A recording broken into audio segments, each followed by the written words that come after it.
નમસ્કાર વિદ્યાર્થી મિત્રો, welcome back to our YouTube channel knowledge sharing. અને આપણા આજના લેક્ચરની અંદર આપણે હેન્ડ સ્કેનિંગ વિશે સ્ટડી કરીશું. ફર્સ્ટ ટુ ફર્સ્ટ કે હેન્ડ સ્કેનિંગ એટલે શું?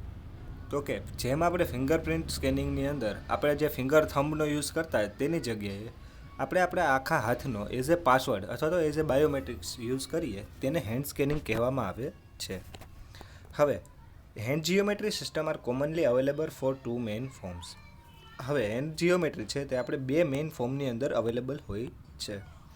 ફર્સ્ટ છે ફૂલ હેન્ડ જીઓમેટ્રી અને બીજું છે કે આપણી two finger readers only image of two finger on the hand. એટલે કે હેન્ડ જીઓમેટ્રીની અંદર શું થાય તો કે એની અંદર સિસ્ટમ શું કરે તો કે આખા હાથની વેરિયેબલ તરીકે ઇમેજ લે છે અને તેને કમ્પેર કરે છે. જ્યારે ટુ ફિંગર મેથડની અંદર શું થાય તો કે આપણી હાથની કોઈ પણ બે ફિંગરનો એક ઇમેજ ક્રિએટ થાય છે. તો હેન્ડ સ્કેનિંગ માટે આ બે મેથડનો યુઝ થાય છે. પછી કે hand recognization technology is currently one of the most deployed biometric discipline. અત્યારના મોસ્ટ ઓફ યુઝ થતી હોય તો તેમાં હેન્ડ પ્રિન્ટનો પણ અથવા તો હેન્ડ સ્કેનિંગનો પણ બહુ વધારે યુઝ થાય છે. વાઇડલી યુઝ થવાથી આ મોસ્ટ ઇમ્પોર્ટન્ટ પણ છે. Usually a specialized reader device to measure aspects such as length, width, thickness and surface area of the hand and fingers. હવે સ્પેશિયલાઇઝ રીડર દ્વારા શું થાય તો કે આપણે હેન્ડ હોય અથવા તો આપણા હાથની લેન્થ, પછી તેની વિડ્થ, તેની થિકનેસ અને સરફેસ એરિયા કેટલો કવર કરે છે અને હાથ અને બે ફિંગરની વચ્ચે હાથના બે ફિંગરની વચ્ચે કેટલી જગ્યા રહે છે તેને આપણે મેઝર કરી અને જે મેથડ યુઝ કરીએ તેને હેન્ડ સ્કેનિંગ મેથડ કહેવામાં આવે છે. હવે આ છે તે ફિગર છે. હવે implementation is expensive since involve high resolution 3D imaging.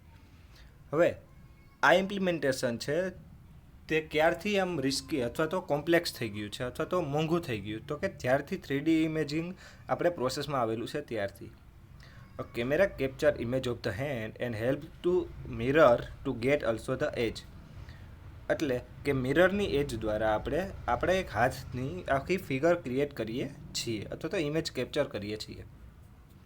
તેની અંદર શું થાય તો કે આપણે ફિંગરની થિકનેસ, પછી બે ફિંગર વચ્ચે રહેલું ડિસ્ટન્સ, પછી આપણા હાથની ટોટલ લેન્થ, વિડ્થ, આવી રીતે બધા જે મેઝરમેન્ટ્સ હોય તેને ડિસાઇડ કરી અને આપણે શું કરીએ તો કે હેન્ડની એક ઇમેજ ક્રિએટ કરીએ છીએ. હવે નેક્સ્ટ છે તે છે વોઇસ પેટર્ન. વોઇસ પેટર્ન છે તે ક્યારે યુઝ થાય તો કે there is a difference between speaker recognization and speech recognization. હવે આ એક મોસ્ટ ઇમ્પોર્ટન્ટ વસ્તુ છે કે જ્યારે આપણે વોઇસ પેટર્નનો યુઝ કરીએ ત્યારે આપણે ખબર હોવી જોઈએ કે સ્પીકર રિકોગ્નાઇઝેશન એટલે શું થાય અને સ્પીચ રિકોગ્નાઇઝેશન એટલે શું છે. First two first speaker recognition એટલે શું થાય કે હુ ઇઝ સ્પીકિંગ એટલે કોણ બોલી રહ્યું છે તે રિકોગ્નાઇઝ અથવા તો જાણવાની પ્રોસેસને સ્પીકર રિકોગ્નાઇઝેશન કહેવામાં આવે છે. અને સેકન્ડ પાર્ટ છે કે સ્પીચ રિકોગ્નાઇઝેશન. આની અંદર શું હોય તો કે વોટ ઇઝ બીઇંગ સેડ એટલે કે સ્પીચ રિકોગ્નાઇઝેશનની અંદર શું થાય તો કે શું કહેવામાં આવે છે એક્ઝેક્ટલી તેને આપણે રિકોગ્નાઇઝ કરવાની પ્રોસેસને સ્પીચ રિકોગ્નાઇઝ કહેવામાં આવે છે. These two terms are frequently confused and voice recognition can be used for both. હવે સ્પીકર રિકોગ્નાઇઝેશન અને સ્પીચ રિકોગ્નાઇઝેશન એક બહુ કન્ફ્યુઝિંગ મેથડ છે અથવા તો ફ્રિકવન્ટલી બહુ જ કન્ફ્યુઝિંગ છે. ત્યારે આપણે વોઇસ રિકોગ્નાઇઝેશન પેટર્નનો યુઝ કરીએ છીએ. નેક્સ્ટ ટોપિક છે કે identification of the person who is speaking by characteristics of their voice. એટલે કે આપણે કોઈ પણ પર્સનને આઈડેન્ટિફાઈ કેવી રીતે કરી શકીએ તો કે જ્યારે તે ફ્રિકવન્ટલી કંઈક બોલતો હોય તો તેની એક્ઝેક્ટ સ્પીચ છે અથવા તો તેના વોઇસને આપણે યુઝ કરીને અથવા તો આપણે તેના વોઇસને પ્રોપરલી સાંભળી અને આપણે જે મેથડથી આપણે આઈડેન્ટિફાઈ યુઝરને કરીએ તેને શું કહેવામાં આવે છે કે વોઇસ પેટર્ન કહેવામાં આવે છે. નેક્સ્ટ કે વોઇસ વેરિફિકેશન એટલે શું તો કે વોઇસ વેરિફિકેશન એટલે કે આપણે કોઈ પણ યુઝર હોય તે બોલી અને ઇનપુટ આપે તો તેને જે આપણે ઓરિજિનલ મેસેજ અથવા તો ઓરિજિનલ વોઇસ સાથે કમ્પેર કરીએ તો તેને શું વોઇસ વેરિફિકેશન કહેવામાં આવે છે. Voice biometrics work by digitalizing a profile of a person's speech to produce a stored model voice print or template. એટલે કે વોઇસ બાયોમેટ્રિક્સ શું કરે, કેવી રીતે વર્ક કરે તો એક કોઈપણ પર્સનની સ્પીચની એક પ્રોફાઇલ ક્રિએટ કરે, જેને ડિજિટલ પ્રોફાઇલ કહી શકાય, કે જેના દ્વારા તે શું કરે તો કે આપણા વોઇસને એક ટેમ્પલેટ અથવા તો એક સ્ટોર્ડ મોડ્યુલ ક્રિએટ કરે છે. પછી biometric technology reduce each spoken word to segment composed of several dominant frequency cold formats. હવે બાયોમેટ્રિક્સ ટેકનોલોજી શું કરે તો કે દરેક સ્પોકન વર્ડને આપણે સેગમેન્ટ એક ક્રિએટ કરે છે, કે જેના દ્વારા શું કરે તો કે એક ફોર્મેટમાં ડોમિનેન્ટ ફ્રીક્વન્સી અલગ અલગ ક્રિએટ કરે છે. પછી each segment have several tones that can be captured in digital format. એટલે કે દરેક યુઝરના જે પાર્ટ પાડેલા હોય છે તેનો એક બોલવામાં ટોન હોય છે. દરેક વ્યક્તિનો વોઇસ ટોન અલગ હોય છે, બોલવાનો ટોન જે હોય છે તે અલગ હોય છે, જેને આપણે શું કરીએ તો કે ડિજિટલ ફોર્મેટમાં કેપ્ચર કરીએ. હવે ટોનમાં કઈ વસ્તુ હોય તો કે પીચ, એટલે કે આપણે કેટલી તીવ્રતાથી બોલીએ, હાઈ પીચમાં બોલીએ કે લો પીચમાં. પછી તેની ક્વોલિટી અને વોઇસની સ્ટ્રેન્થ. જ્યારે આપણે ખબર જ છે કે જે લોકો હોય તેનો અવાજ હોય જાડો હોય તો તેની સ્ટ્રેન્થ કેવી હોય તો કે નોર્મલ હોય છે. જ્યારે ઝીણા અવાજવાળા લોકોના વોઇસની સ્ટ્રેન્થ લાંબી હોય છે, તે લાંબા ડિસ્ટન્સ સુધી ટ્રાવેલ કરી શકે છે. પછી the tones collectively identify the speakers unique voice print. એટલે ટોન દ્વારા આપણે જે ટોન હોય તેના દ્વારા શું કરે તો કે સ્પીકરની એક યુનિક વોઇસ પેટર્નને આપણે આઈડેન્ટિફાઈ કરી શકીએ છીએ.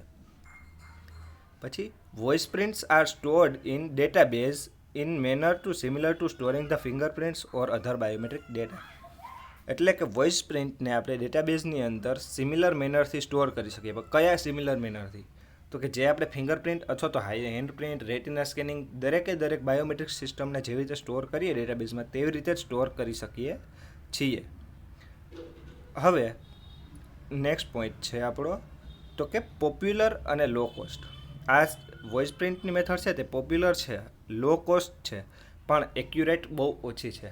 કારણ કે સપોઝ એવું ધારી લો કે તો આપણે કોઈ અત્યારે એક્ઝેક્ટ પાસવર્ડ ક્રિએટ કરેલો છે, પણ જ્યારે આપણે યુઝરને ઇલનેસ હોય અથવા તો તેને તબિયત બરાબર ના હોય તો ત્યારે શું થાય તો તેના વોઇસની રિકોગ્નાઇઝેશનની એક્ઝેક્ટ ફ્રીક્વન્સી ના જળવાય, તો તેના દ્વારા તેનું એન્વાયરમેન્ટ પ્રોપરલી થઈ શકતું નથી.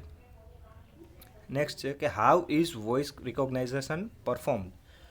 વોઇસ રિકોગ્નાઇઝ પરફોર્મ કેવી રીતે થાય તો કે એને બે ક્લાસની અંદર ડિવાઈડ કરવામાં આવે છે. પહેલું છે ટેમ્પલેટ મેચિંગ અને બીજું છે ફીચર એનાલિસિસ. હવે આપણે જોઈએ ટેમ્પલેટ મેચિંગની અંદર શું થાય છે. તો કે template matching is the simplest technique and has the highest accuracy when used properly.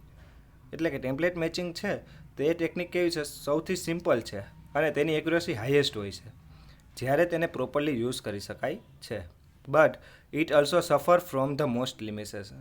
એટલે તે એક્યુરસી બહુ સારી છે છતાં પણ તેની સૌથી વધારે લિમિટેશન્સ આવેલી રહેલી હોય છે. નેક્સ્ટ છે feature analysis. The first step is for the user to speak a word or phase into a microphone. એટલે કે ફીચર એનાલિસિસમાં શું થાય તો કે તેનું ફર્સ્ટ સ્ટેપ શું છે તો કે યુઝર કોઈ વર્ડ સ્પીક કરે છે અથવા તો તેને માઇક્રોફોનની અંદર કોઈ વર્ડ બોલે છે, તો ત્યારે the electrical signal from the microphone is digitalize by analog to digital converter. એટલે કે જે ઇલેક્ટ્રિકલ સિગ્નલ જનરેટ થયેલું હોય તેને માઇક્રોફોન દ્વારા આપણે એનાલોગ ટુ ડિજિટલ કન્વર્ટર દ્વારા કન્વર્ટ કરી અને મેમરીની અંદર સ્ટોર કરવામાં આવે છે, પણ તેને સ્ટોર ડિજિટલ ફોર્મેટમાં કરવામાં આવે છે. હવે to determining the meaning of the voice input the computer attempt to match the input with digitalize voice sample or template that known as meaning. હવે જે આપણે વોઇસને આપણે એનાલોગ ટુ ડિજિટલમાં કન્વર્ટ કરેલું છે તેને કમ્પ્યુટર શું કરે તો કે ઇનપુટ જોડે મેચ કરે અને તેનું એક ડિજિટલાઇઝ વોઇસનું સેમ્પલ બનાવે અથવા ટેમ્પલેટ બનાવે કે જે ટેમ્પલેટને યુઝર તેનો મિનિંગ સ્ટોર કરેલો હોય છે. પછી this technique is closed apology to traditional command input from the keyboard. એટલે કે આ ટેકનિક જે છે તે ટ્રેડિશનલ કમાન્ડ ઇનપુટ આપણે કીબોર્ડ દ્વારા પણ આપી શકાય છે. પછી છે the program contain the input template and attempt to match this template with the actual input using a simple condition statement. એટલે કે પ્રોગ્રામની અંદર શું હોય તો કે એક ઇનપુટ ટેમ્પલેટ જનરેટ થાય છે કે જે શું કરે તો કે match the template with the actual input using the simple conditional statement. એટલે કે સિમ્પલ કન્ડિશનલ સ્ટેટમેન્ટનો યુઝ કરીને તેને ઇનપુટ ટેમ્પલેટ આપણે યુઝ કરી શકીએ છીએ. આ ફિગર છે જેના દ્વારા આપણે એક્ઝેક્ટલી સમજી શકશું કે કેવી રીતે યુઝર છે તે પોતે વોઇસ રિકોગ્નાઇઝેશનની અંદર આપણે તેને એડ કરી શકીએ.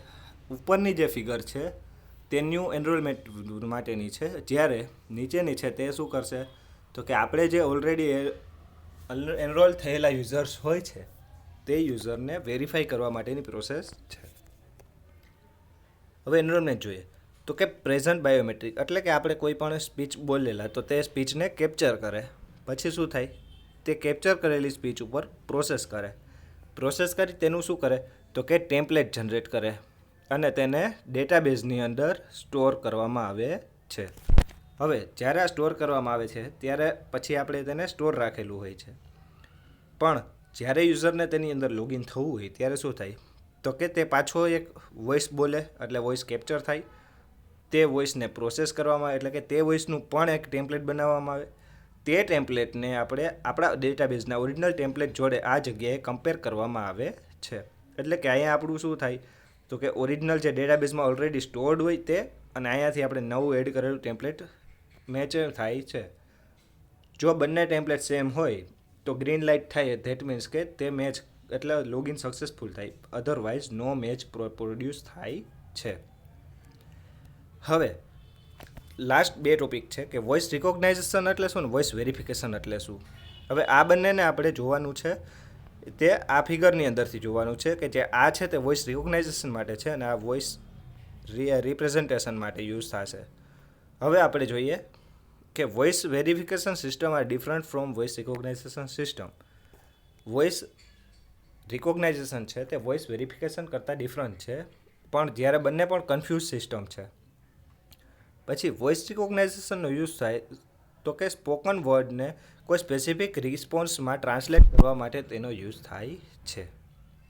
પછી the goal of voice recognization system is simple to understand to spoken word, not to establish the identity of the speaker. એટલે કે વોઇસ રિકોગ્નાઇઝેશનની અંદર શું થાય તો તેને જસ્ટ વર્ડને સાંભળવાનો છે કે આપણે ઇનપુટમાં આવેલો વર્ડ છે તે કયો છે, તેની જોડે કોઈ કનેક્શન અથવા તો આઈડેન્ટિફાઈ કરવાનું નથી. સપોઝ તમે ગૂગલ આસિસ્ટન્ટને એવું કહો કે આઈ વોન્ટ ટુ પિક્ચર્સ એટલે તે ઇમેજીસ બતાવે તો તે શું કરે, જસ્ટ પિક્ચર્સ નામના વર્ડને તે એનાલાઇઝ કરે છે, ઓકે ઇટ્સ ઓકે, અને પિક્ચર્સનું આપણે આઉટપુટ આપે છે. અને એક બીજું પરફેક્ટ એક્ઝામ્પલ લઈએ તો કે voice recognization system is the automated call centre. એટલે કે ઓટોમેટિક કોલ સેન્ટર છે, તેની અંદર યુઝર જ્યારે press number 1 on the phone keyboard એટલે કે જ્યારે પણ તમને કોલ આવે ને કહેવામાં આવે કે આ પ્રશ્ન માટે અથવા તો આ ક્વેશ્ચન માટે તમે એક ઇનપુટ તરીકે દબાવો, સેકન્ડ ક્વેશ્ચન માટે 2 દબાવો, તો તેમાં તે જસ્ટ ઇનપુટની એક્સપેક્ટેશન રાખે છે, તે કોઈ પણ યુઝરને આઈડેન્ટિફાઈ કરવા માટેની પ્રોસેસ રાખતું નથી. એટલે કે in this case the system is not verifying the identity who says the word 1. It is merely checking the word 1 was instead to other option. એટલે કે તે યુઝરની આઈડેન્ટિટી ચેક કરતું નથી, પણ શું કરે તે યુઝરે ઇનપુટ કરેલો વર્ડ કે જે 1 છે તેને ઓપ્શન તરીકે ચેક કરે છે. હવે voice verification verify the voice vocal characteristics against whose associated with the enrolled user. એટલે કે વોઇસ વેરિફિકેશન શું કરે તો કે તે આપણા વોઇસમાં જે બોલેલા શબ્દો હોય એટલે કે વોકાબ્યુલરી શબ્દો હોય તો તેની કેરેક્ટરિસ્ટિક્સ એટલે કે પીચ, તેની લેન્થ, તેનો ટોન, તે બધું એનાલાઇઝ કરી અને તે એનરોલ થયેલા ઓલરેડી ડેટાબેઝમાં સ્ટોર રહેલા ડેટા જોડે તેને કમ્પેરિઝન કરે છે. હવે આનો એડવાન્ટેજ શું છે તો કે વેરી લિટલ હાર્ડવેર રિક્વાયર. બહુ નાનું એક વોઇસ રિકોગ્નાઇઝેશન સેન્સરની જરૂર પડે છે and identically suited to telephone base system for a remote identification. એટલે કે ટેલિફોન બેઝ સિસ્ટમમાં બહુ ઇઝીલી યુઝ કરી શકાય છે. પછી zero client side cost, no special reader need to be install, it is simple to use. એટલે કે આની અંદર કોઈ સ્પેશિયલ રીડર કે કોઈ ક્લાયન્ટની જરૂર પડતી નથી અને બહુ ઇઝી યુઝ કરવામાં પણ છે. જ્યારે ડિસએડવાન્ટેજીસ શું છે તો કે મિસસ્પોકન ઓર મિસરીડ ફેઝ. હવે ઘણી વખત એવું થાય કે આપણે કોઈ પણ સ્પેલિંગ હોય તો તેનો ઉચ્ચાર સરખો ન કરેલો હોય. સપોઝ કે એક સ્પેલિંગ છે સાયકોલોજી, ઘણા લોકો તે સાયકોલોજી એમ બોલતા હોય, ઘણાનો ટોન અલગ હોય તો તે ટોન પ્રમાણે પણ તેને એનાલાઇઝ કરી શકતું નથી. પછી the human voice tremendous variability due to cold ageing and simple tiredness. હવે સપોઝ કોઈ યુઝરે અત્યારે પાસવર્ડ રાખેલો છે, આજથી 5 વર્ષ પછી તેનો વોઇસ સેમ હોય કે ના હોય તેની કોઈ ગેરંટી નથી. પછી વેધર પણ અફેક્ટ કરે છે અને તે કદાચ તેને ટાયર્ડનેસ હોય તો પણ અસર કરે છે. હવે આપણે આપણા નેક્સ્ટ લેક્ચરની અંદર રેટિના સ્કેનિંગ વિશે ડિટેલમાં સ્ટડી કરીશું. Thank you very much guys.